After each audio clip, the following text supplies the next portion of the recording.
I was glad to be moving. I never liked my city. It was too loud for me anyways. I looked around at my family members in the car. My parents up front were chatting cheerfully away at what our new town will be like. My father, who was driving the curves of the street carefully, was offered a lawyer position at the town that paid him double what he made back in the city. My mother, an antique store owner, was happy to be able to open up a bigger antique shop in our new town. My brother, sitting quietly beside me, had his headphones plugged in his ear as usual. He was only a year older than me, a senior in high school. He was the only person in the car that felt bitter about our move. The move into our new house went by quickly. The mover trucks came the next day and we got down to business. It took us about 2 weeks to fully move into the house. The house was big and beautiful. My father was so happy we could afford it. My mother loved the fact it was so old. Her antique geek side loved everything about the house. My brother never really spoke since we got there. He just shuffled around the house in the sour mood he took on since he heard we were moving. Myself, I thought it was pretty rad. My room was huge and I was able to put everything in its place. It didn't even matter that the floorboards were creaky. The house was the last house on a large street, far away from the city. Beside us was another large house, and beside that was another. All 3 houses were very aged, and there was a tremendous amount of space between them. My father loved the amount of acres we had. He had plans to build a nice shed and bring in some farming material. We have to fit in with the rest of the town, don't we? He always joked. Fast forward. It was our 4th week into the house. The summer air was dry and the sun beat down into the window of my room. It was an absolute beautiful day, and I was excited to go into town. I got up and had breakfast. My mom baked muffins and fed us bacon. I always loved her cooking. I got upstairs and hopped into the shower. I cranked the radio up high and sang loudly as I showered. I was in an excellent mood. I hopped out of the shower and started to towel dry my hair. Suddenly, I heard a tapping at the bathroom window. A bird. No, that couldn't have been it. My bathroom window was somewhat small, and it was the faded ones. You know, those kind of windows that you couldn't see outside of. I opened the window a bit and found a tree branch hitting itself against the window. I glanced behind it. Rain. Lots of it. It was so ugly outside. Where did the beautiful sun go? That dry, crisp air was replaced with a gloomy, sad atmosphere. Despair continued to wash over me as I continued to look outside as I got dressed. Our day plans were ruined. Everyone stayed inside that day. We found things to do. We cleaned the kitchen and reorganized the living room to look better. My brother even helped for the first time. We'll go to town tomorrow. This is probably just a summer storm. My dad reassured me. I got into bed that night, praying we could go out tomorrow. The next morning hit me like a ton of bricks. I woke up in a daze, sticky with sweat. The sun shined in my room, leaving a rainbow pattern on my ceiling. It was another beautiful day, but I felt terrible. Cold sweat ran down my legs and my head was pounding. I decided to sleep a little longer. I hoped if I woke up again, maybe the headache would pass. I woke up 3 hours later and still felt sick. Something felt different though. I glanced out the window. It was pouring again. It was worse than yesterday. Fog stuck to my window and I couldn't see more than 3 feet away from the house. Raindrops hit the leaves on the trees violently, causing them to thrash about. Our plans were ruined once again. Just like yesterday, we stayed inside. We found more things to do. We dusted the shelves, we moped at the floor, we even rearranged the living room again. The 4th day, rain would not stop hitting our roof. It was disgusting outside. We had no connection to the outside world. We hadn't even had time to hook up our cable or our internet.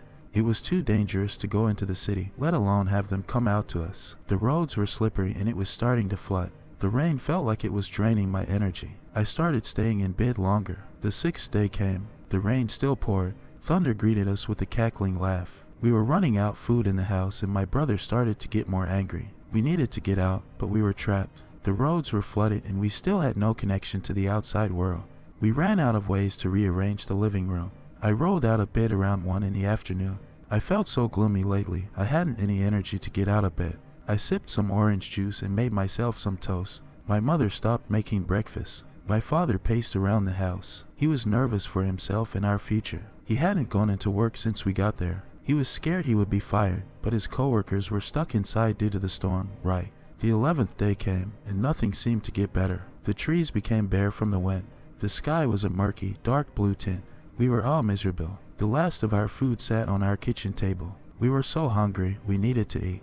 We sat around the island and finished off what we had left. Finally, the 14th day came. My brother never came out of his room anymore. He just lay in his bed, his eyes never blinking. As always, his headphones were plugged into his ears. I don't think he noticed his battery died 2 days ago. My father was lying on the couch. He did not move. He did not make a sound. He had been lying there for a while then.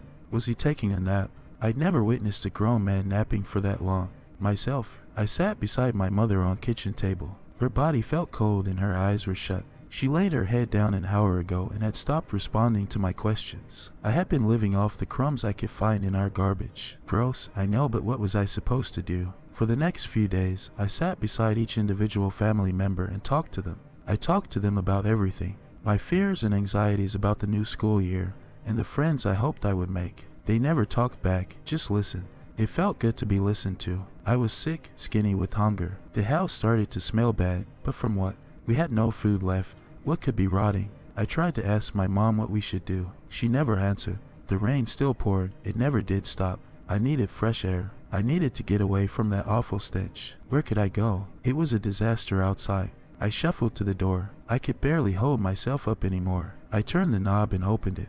The door creaked powerfully and the floorboards underneath me creaked as I stepped outside to the front porch. I suddenly felt like I was in water. Everything was dripping all around me, almost like the world was melting. It was like I had dove into the ocean.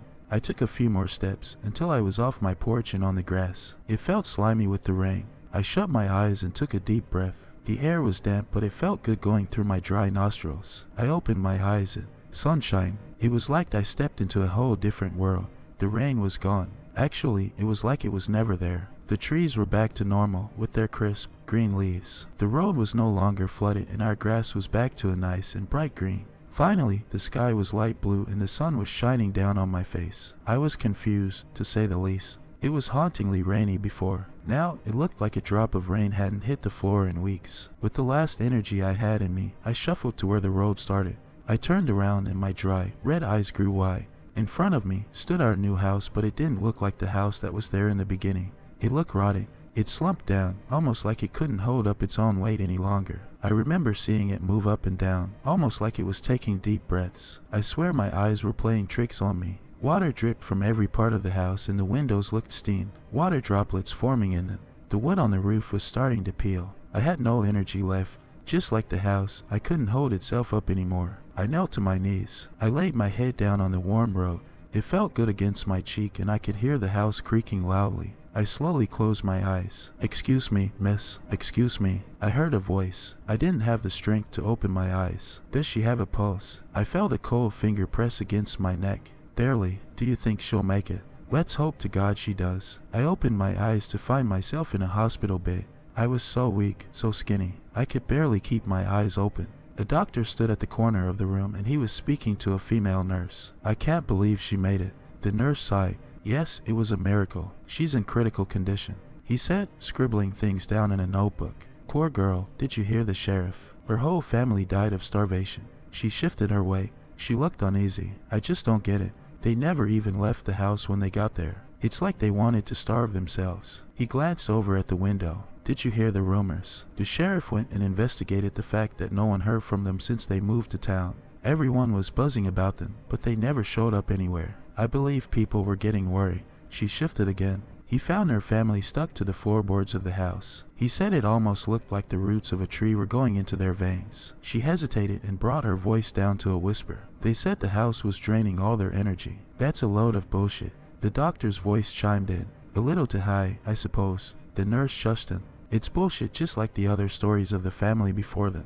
The doctor whispered, "Yes, but don't you think it's weird that it's the second time this has happened? We're lucky the girls survived. Maybe this time we can get some answers." The doctor replied. I bobbed my head to the side lazily. It felt good to be around people again. It had been such a long time since I had heard other humans speak outside of the house. I bobbed my head up again and forced my eyes open. "Oh, look, she's awake," the nurse announced. Her expression changed and a smile played across her face. "Good morning. How you feeling?" I blinked my eyes and shook my head back and forth. "It seems you're still groggy." "That's all right. We'll get you feeling in top shape soon enough," she happily said. I blinked again and nodded as my head fell down. I felt so weak. I looked down at my narrow wrists. My veins popped out, a circuit of dark blue lines running up my arm. Then, in my dazed state, I noticed my veins throbbing. I focused and lifted my wrist closer to my face. Protruding out of a vein was a tiny splinter, exactly the same color as the floorboards of my new house.